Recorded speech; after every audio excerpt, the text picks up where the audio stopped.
Good evening. So glad you could join me this evening. This is going to be a very easy chat. This is not a normal Life with Liliana episode. As you can see, I'm feeling really relaxed. I hope you are too. I hope you've got some friends around you, or you've shared the link or spread the word that we're going to have a bit of a chat this evening. Grab a cup of tea or a glass of wine or your grog or beer, whatever. And this is just going to be an easy chat, right? So I don't normally do this live chat, but I thought because we were talking about a lot of the technicality of trauma in the past two episodes, that, you know, it'll be good if I could share part of my personal experience, because I learned a lot from the episodes on trauma, but sometimes we run the risk of learning or hearing so many things and not actually being able to relate it to our personal lives.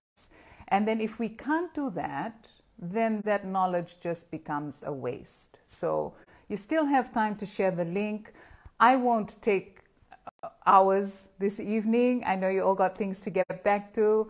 I might take, say, about 15-20 minutes, and then I'll be taking some questions. So I'd love for you to post any questions in the chat. Remember, this is all live, so this is not pre-recorded. We're just going to go with the flow. And I actually quite like doing lives because there's something, you know, authentic, and there's no kind of like editing out of bloopers or anything like that.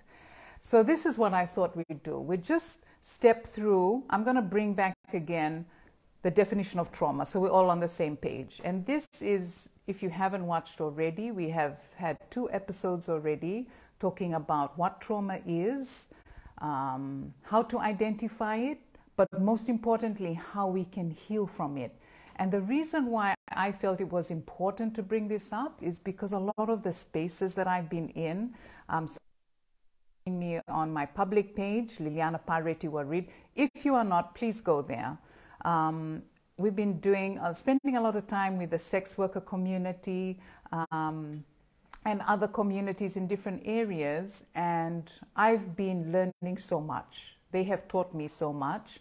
One of the significant things is the importance of dealing with trauma. You know, we see a lot of social issues like sex work, drug abuse, alcohol abuse, domestic violence, and we come up with solutions, but the reality is over the years they've just gotten worse. No one can dispute that. We're talking about Fiji here. Domestic violence has gotten worse. Drug use has gotten worse. Alcohol abuse has gotten worse. Fiji is the most unsafe it's ever been, right? That is a fact. Now, when we go down to the root cause, when you get to know the people, the individuals, the humans, you will find, well, I have found every single story points back to some kind of abuse, whether it was neglect, whether it was physical, whether it was sexual. So we don't often make the link. So I thought it would be great if we could bring this topic up, right? So I'll talk about what the technical kind of definition is, and then I'll work into how I was able to identify my own situation, my own trauma, okay? So if we go back to part 1, Melania gave the definition of trauma as, and I'm going to read this just from my notes here so I don't get it wrong. Trauma is an emotional response to a terrible event. Now, even then, a lot of us can straight away think, you know what, yes, I had a terrible event. But then also, I guess even more of us would say, no, I haven't had any terrible events in our lives.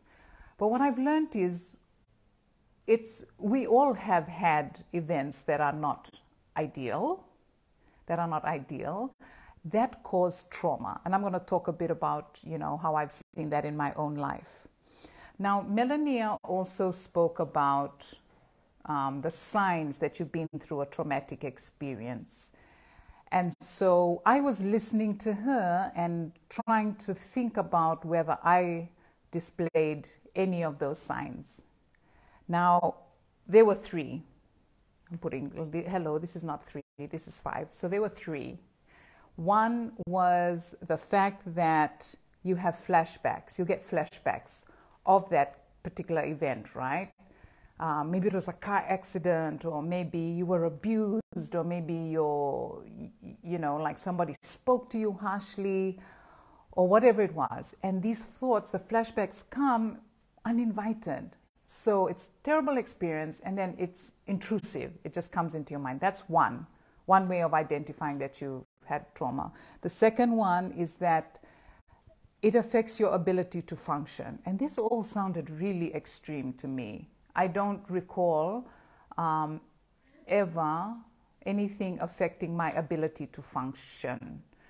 Maybe sometimes my wanting to eat. I often find that when I'm feeling stressed or when I'm feeling upset, particularly when it comes to issues with my husband and I, because if you're married, you know that, as couples, you go through some stuff, right? And so when we're not on the same page, or if we're arguing about something, it actually affects my appetite. So that second part said that trauma affects your ability to function.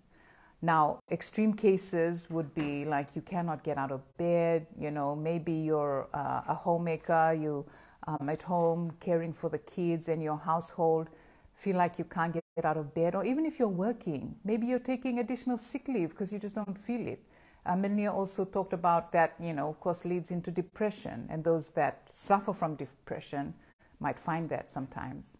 So first one, you get flashbacks. Second one, it impacts your ability to function. And the third one, which is something that I could kind of relate to, was that you would isolate yourself. Now, there's two types here. There's a physical isolation, so you might be a loner and just stay in your room most of the time. You don't want to be around people. That could be an indicator that you've suffered something traumatic, so you want to isolate yourself physically. But what was also interesting is something we spoke about, just an emotional or a mental isolation. So you can be around a lot of people, but still feel really, really alone. And I can relate to that because a lot of times, like in the years of us being married, and unfortunately Edwin couldn't be here today because it'd be great if maybe we had a session together, like specifically for couples or husbands, partners, right? Because when you have someone intimate, there's a different level of kind of intimacy and sharing and challenges that you go through as couples. But I remember feeling at one stage in our journey just so alone, because sometimes you feel like you can't talk to anyone or people won't understand. I remember clearly once, like going to the movies and so many people there with my family and just really getting lost in the whole movie. I think it might have been Black Panther or something. And just, how that beautiful scene with all of these women warriors and they're singing and all of that. I was like fully like engaged in the movie and like to the point of wishing that I was like in the movie. When the movie ended, I was like, I don't want this to end. Like, I just want to stay in this space. I don't want to get back to the real world. And some of you might be able to relate to that. But it wasn't until I started really thinking and digesting and reflecting on what Melania has been speaking about that I could put these pieces together. I was able to identify, that's what I was feeling then. Now, some of you might be currently going through a traumatic experience, and this is something very real to you. So these are three, and so you don't even need these three things that I'm telling you that we've learned, to tell you that you have been through a traumatic experience. But let's just continue through this. I will share with you, some more specifics about my experience, and then we'll talk a bit about healing. Because I would just absolutely love if just even one person could, come to the end of this this little chat and take some action and really find some healing from this. Now, it's not always easy to talk about stuff like this when it's personal, but I think it's really necessary. I feel like it's I hope it also gives you permission to yourself to speak out about yours, or to accept the fact that you may have been through trauma or currently going through a traumatic experience, right? So those are the three things.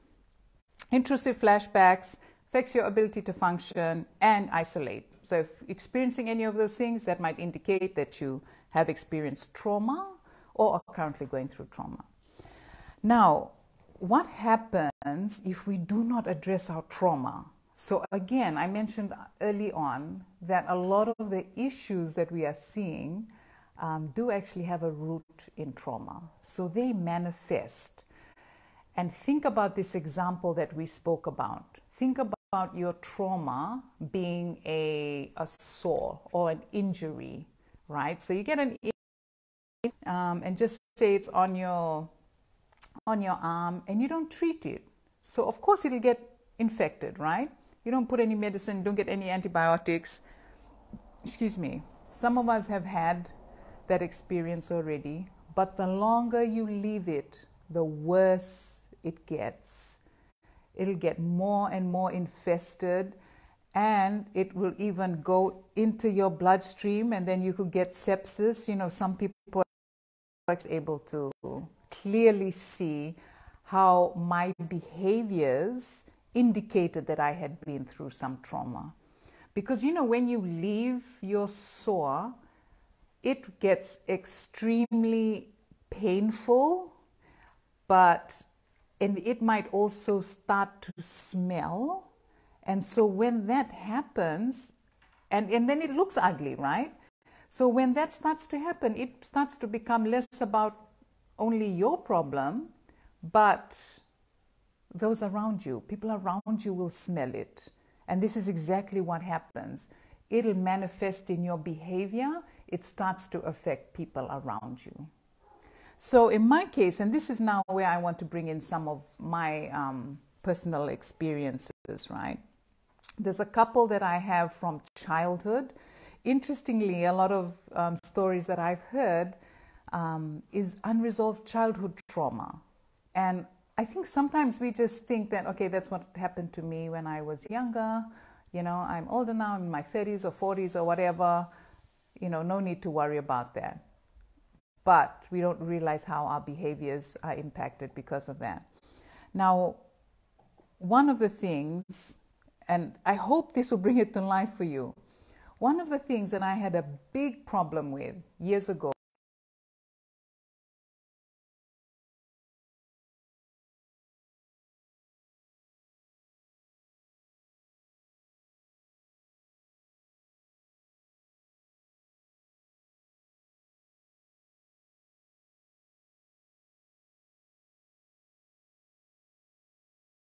back.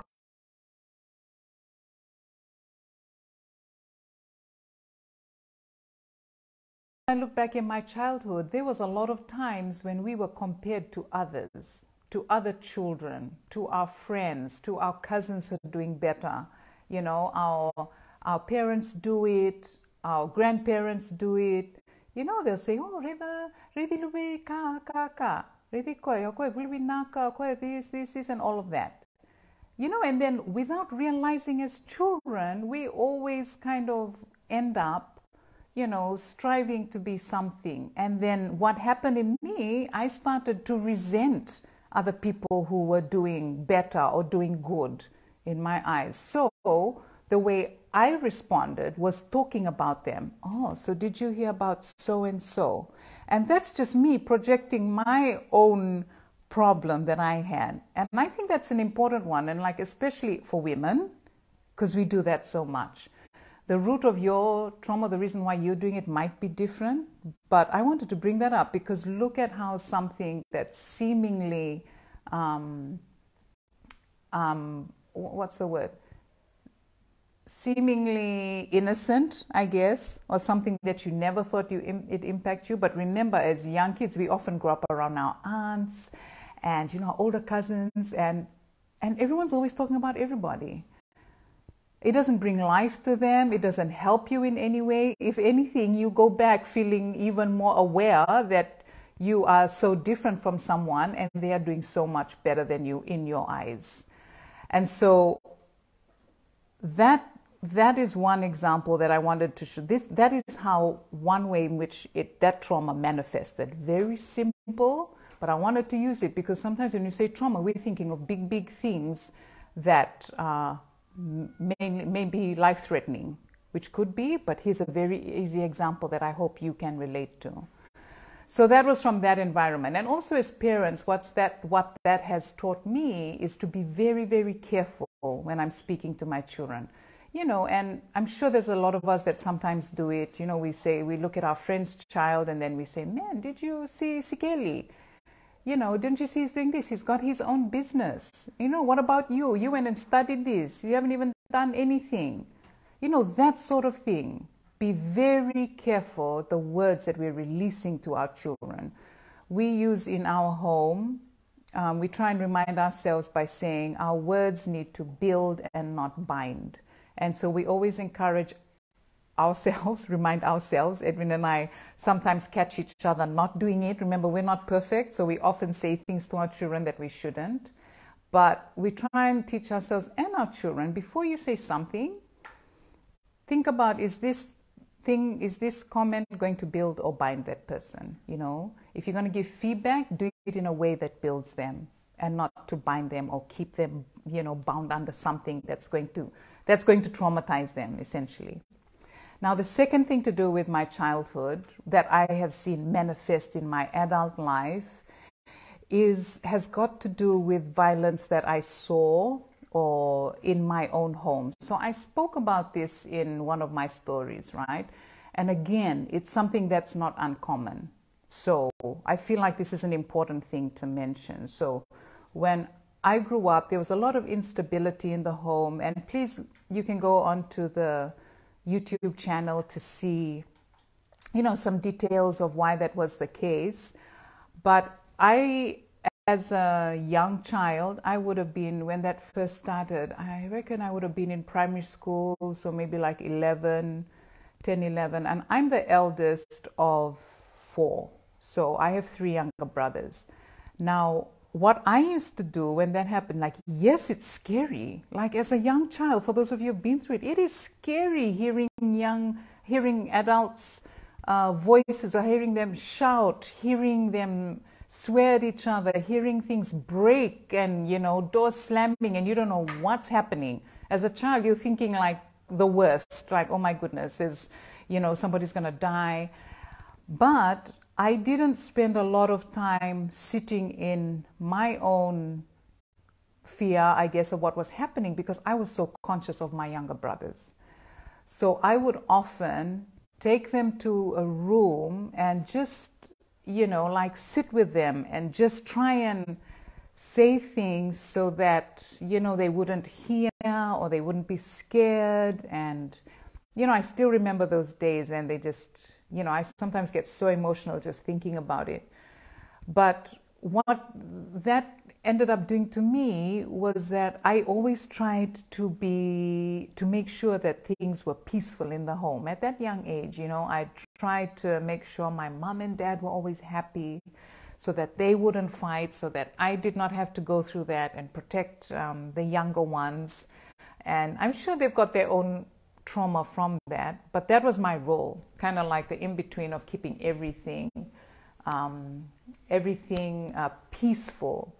Now, as I became an adult, one of the ways in which I saw this manifest is that I did not like confrontation. So I would avoid confrontation at all costs. And I'm going to speak specifically about in the relationship between Edwin and I as husband and wife.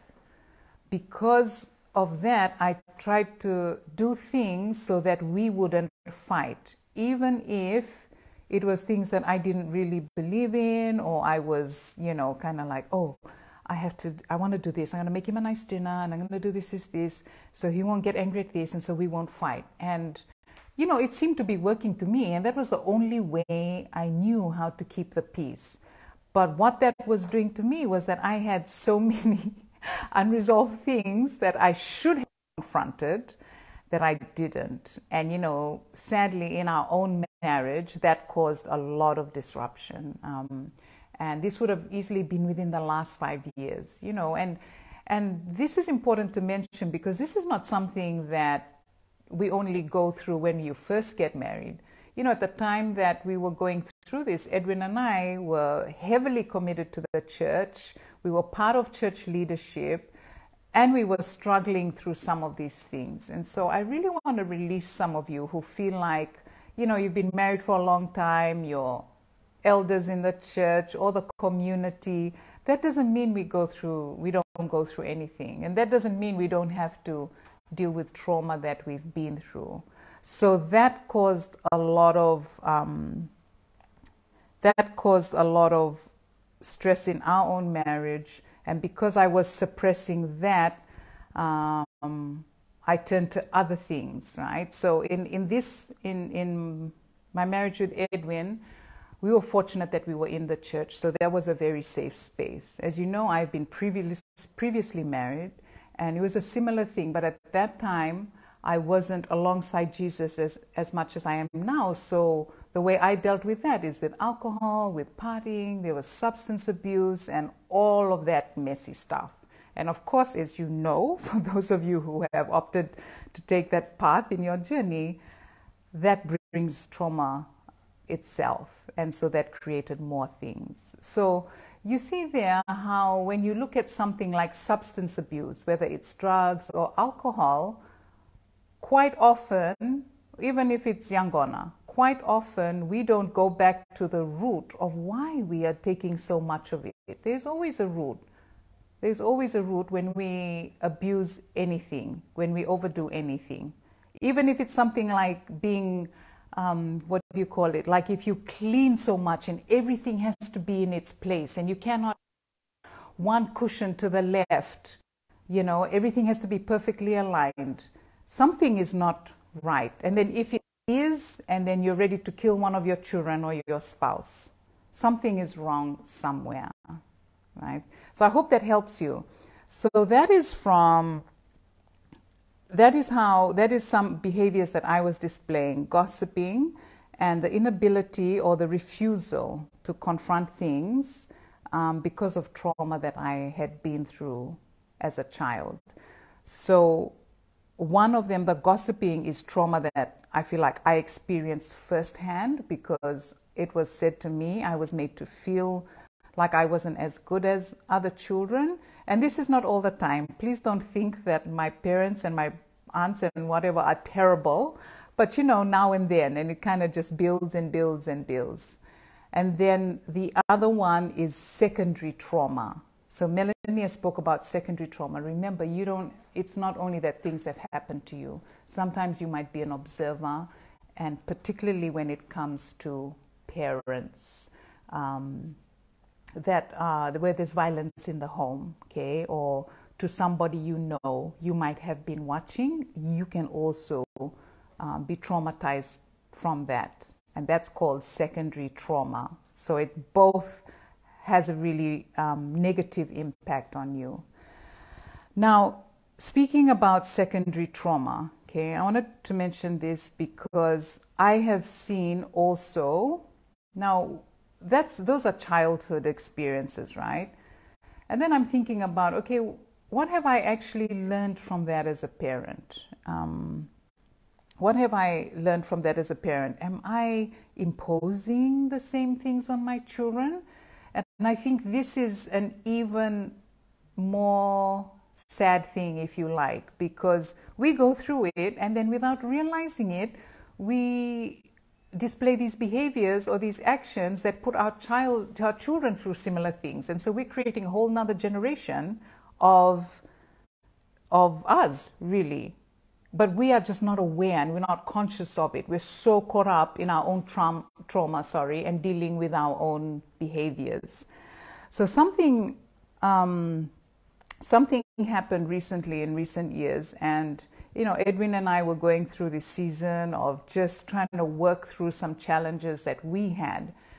And then I said something one day I was talking about something, and my daughter was with me in the car, and I said, you know what, this is what I'm going to do. You know, like I've had enough of this and I'm going to make this decision and this is what I'm going to do.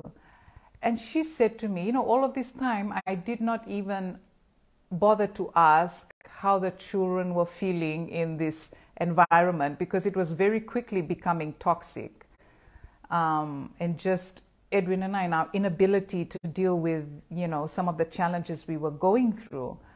And she said this to me. She said, Mom, if you do that, she said, first of all, I don't believe you're going to do that, but if you do follow through this decision, my respect for you will just go to a next level. And that really surprised me because for the first time, I realized that my daughter is watching my every action. And I want to raise a strong, confident young woman. I am not just, remember, as parents, we are not just raising boys and girls. We are raising fathers and husbands. We're raising men and women, wives and mothers. And so often we make decisions to just sit in our trauma, allow ourselves to display these behaviors, not realizing that the children are watching and learning from that. And that, to me, is the most devastating thing. Because again, we end up creating a whole new generation of leaders, again, of moms and dads that are going to take all of our trauma with them, and it'll manifest in a different way, but the cycle will continue. And I really hope that you parents who are watching today, if you take anything away from, all of this talano that we're having this evening, if you take anything away, I hope it'll be that we would be conscious of our actions, that we would make the time to deal with things or our behaviors because of the generation that's coming after us, because of the ones that are in our home or around us, because of these children, because they don't deserve that. They deserve better. They don't deserve to be put through, our own nasty behaviors because we don't want to deal with our trauma. I also want to point out here that we need to remember that our children are different from us, because sometimes we might say, oh, well, it's fine because when I was that age, I just dealt with it like this. Our children are different. They're unique in their own way. We can't expect them to learn the way we learned as well. So, being a parent is hard. Being a parent is hard work. And I really hope that, as I'm alive to see the day when we as a country and a society will teach parents how to be parents. Right now, in this day and age, this is the hardest season, I think, or the hardest time to be a parent, because we are competing with all sorts of information that comes through social media. We are trying to, for the first time, I think our children have just, gone ahead of us from before they're teenagers because of technology. But please remember that we cannot just impose the same things that were imposed on us. A lot of us grew up in a time when there was corporal punishment. A lot of us, our parents did not even speak to us and just pulled out the wooden spoon or the sasa broom or pick whatever was close to them and threw it at us. And some of you might say that worked, but that doesn't mean that the same thing is going to work for everybody else. Okay, this is not a discussion about corporal punishment, that we're going to leave that for another day because I have thoughts on that myself. But the point here is your children are different from you. They are unique. They learn differently. They have different experiences. They have different worldviews. And in order to communicate effectively and support them to be the best they can be, we need to make the time to understand what that is. Okay, they're not just in our homes to eat and bath and sleep and for us to put a roof over their head until they get married. That is not our role as parents. Now, I'm going to the last part here. I've spoken for about 30 minutes. My goodness, did I really talk for that long? I thought I was only going to be talking for 15 minutes. Anyway, this is the first one, just to have some grace. I am going to take a few questions after this, but I just want to touch on healing very quickly. While some questions come through, but I have to remember to... Oh, sorry. Give me a minute, everybody. Let me just see. Okay, this message came a while ago, but too late now. If you have any questions, Please just send them through and I will answer them after this. If not, that's fine. We can wrap up and you can get back to your evening. Now, for healing, okay, we've talked about all that trauma. So I'm going to just talk about a bit about how I healed. Now, Melania did mention talk to someone. I agree, that's good. But I also feel like that someone needs to be someone good. Not only that you trust that person, but someone that can actually help you. Okay. For me, I had friends around me who, yes, were good support, but I decided to get professional counseling. And I was very fortunate to have access to some good counselors. Now, this is something that is not common in our culture. I like to think it's becoming increasingly that counselors are being used more. Now, this getting professional counseling was a lifesaver for me. And it's not about a counselor telling you what to do, but really just, picking out what's happened, how important it is for you to identify the roots, because a lot of the time we can't do that on our own, but also recommending some ways in which you might be able to heal in a safe way. Melania spoke about healing in a controlled environment, if you like, and we spoke about Joey, who had a traumatic experience in the water where he almost drowned. So his healing came through taking up a water sport. Now that was safe. There were people around, there were life jackets, and he became comfortable in the water again. If he would have jumped into the deep sea in the hope that he'd heal, that would have been very, very unlikely. Okay, so healing in a controlled environment and what things you might be able to do to heal that trauma. For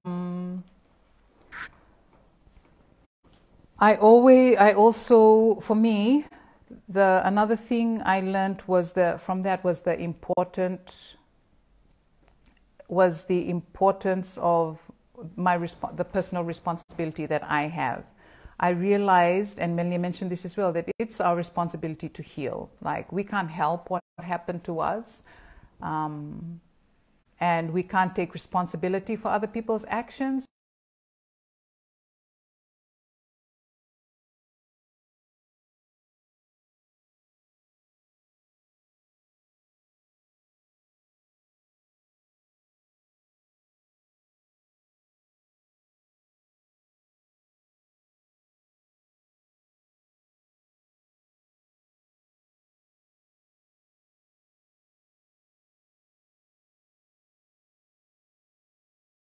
Like drinking poison and expecting other person to die, and that's absolutely right. The other person goes along with their life while you are killing yourself, and this unforgiveness is manifesting in all sorts of ways and hurting people around you, right?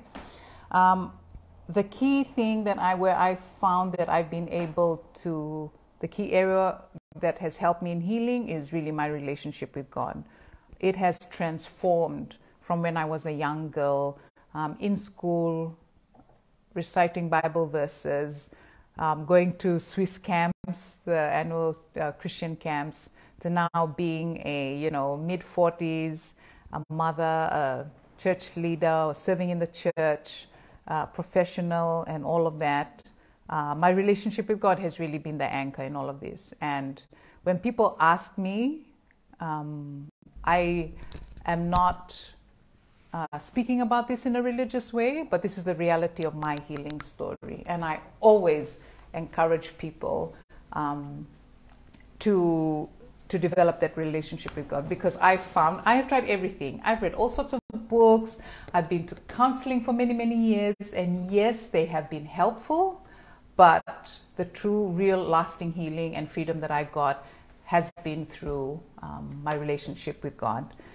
There's also a lot of resources. Back in the day, we had to read books. Remember them? I read a lot of books. I read a lot of books on parenting. I read a lot of books on women, on relationships, and all of that. I still like to read. But there's also a lot of stuff online. There's one particular series that I like called Relationship Goals. That's by Mike Todd. He is a pastor and it is rooted in the Bible, but it's delivered in such a relevant way. So if you're a follower of Christ like me, that's really, really useful, right? Now, I just have one question. Shall I do that? Oh, wait, before I go to that one question, I just want to just insert a warning here. When you are talking about your trauma, especially to people who are not professional counselors, just be aware of these two things. And we mentioned them on the show. The first one, because this has happened to me, the first one is just be careful of invalidation, because so many people will tell you that, oh, what's the big deal? All of us go through that. You know, I still even hear it today in different spaces. And that will make you feel like, oh my goodness, this is nothing. I should never mention it again. Once somebody does that to you, I believe you should take that as a warning sign. Don't let anybody invalidate your experience. If you are feeling it, if it rings an alarm bell, please see a professional counselor. And you know, people have told me professional counselors are expensive. It doesn't have to be expensive. You know, there's the Hope Clinic that we've done some work with. I know there's Empower Pacific that you can go and speak to. So Hope Clinic, I believe, is in, what's this place? Boulevard, in the middle of town in Suva. Empower Pacific, you can ring them up. I know you can talk to MSP. You can talk to all different ones to connect. You can talk to Lifeline. And if you're not based in Suva, just find their number. They have toll-free lines and you can give them a call. But I always say to people, you know, when we have a headache or we get sick, we go running off to the doctor and we can spend, you know, $20 for consultation, even more. When we talk about getting physically sick, a lot of the time, the root is something that's mental and emotional that's manifesting physically. So I really, really, really hope, I've said this before, that I live to see the day when getting well mentally and emotionally is a norm, that people don't look at it as out of the ordinary or something's, you know, like you the hookah or whatever, because you had to go to St. Giles to the outpatients to check. Go to St. Giles if you have to. Who cares if people will look at you odd? You're the one that's going to get life from it. So that's the first one. Be careful of invalidation. And the second one is do not ever take the blame. Okay? Don't take the blame. Melanie released a really great quote on this that you can see in the page, but don't take the blame. And the moment you share to someone and they put the blame back on you, cut it out. And, you know, to me, that's an indicator that you're talking to the wrong person, right? Okay, I better stop talking now. Otherwise, we're going to be here till 9 o'clock. Now, let me just pick up this question. Oh, I've got a fancy screen here. Let me see. This is from Asira. Hi, Asira. And he's asking, do you believe in the power of listening and why it's important for parents or leaders to listen? No, don't listen. That's fine. You don't need to listen.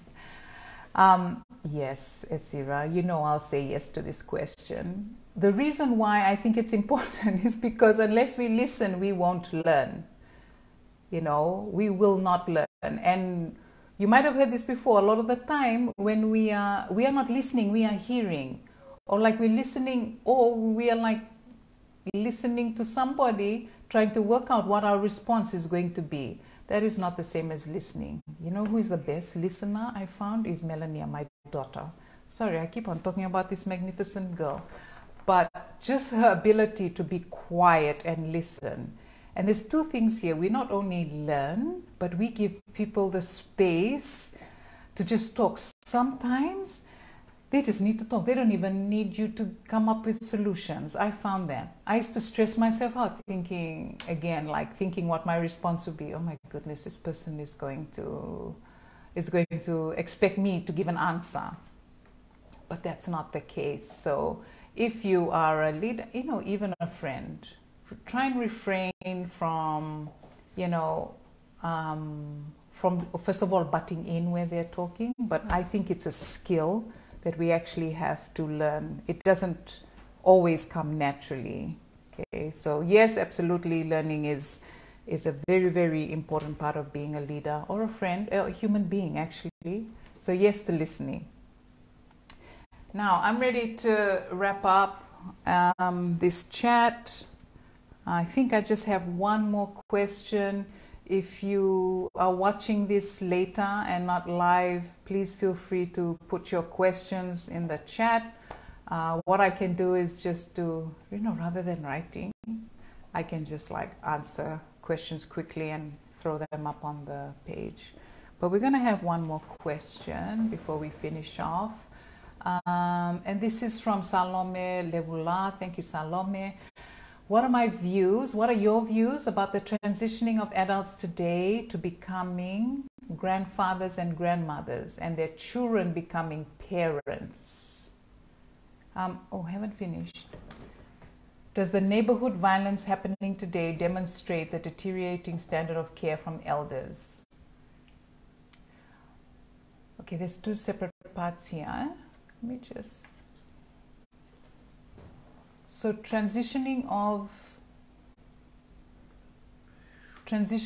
children to adults, is that it? Transitioning of adults today to becoming grandfathers and grandmothers and their children becoming parents.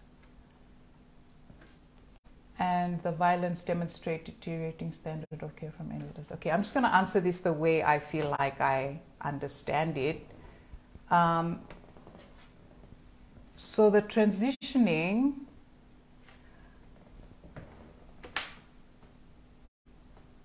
and the children becoming parents. Man, I'm not sure about that first part, Salome. I'm not sure whether I understand that well. So transitioning from adults to become grandparents and their children becoming parents.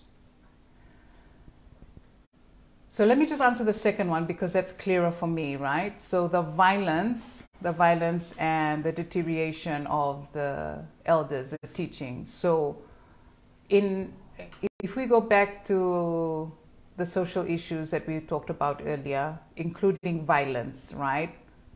When I talk about the trauma that they've been through, they absolutely point back to the home, which is the parents also. So this doesn't just mean that, and this is us parents, okay? I'm not saying like those parents or these parents. This is us as parents. So we are parenting the way we were parented, essentially. Generally that's what we do, most of us. But that way of parenting is really not relevant to this day and age.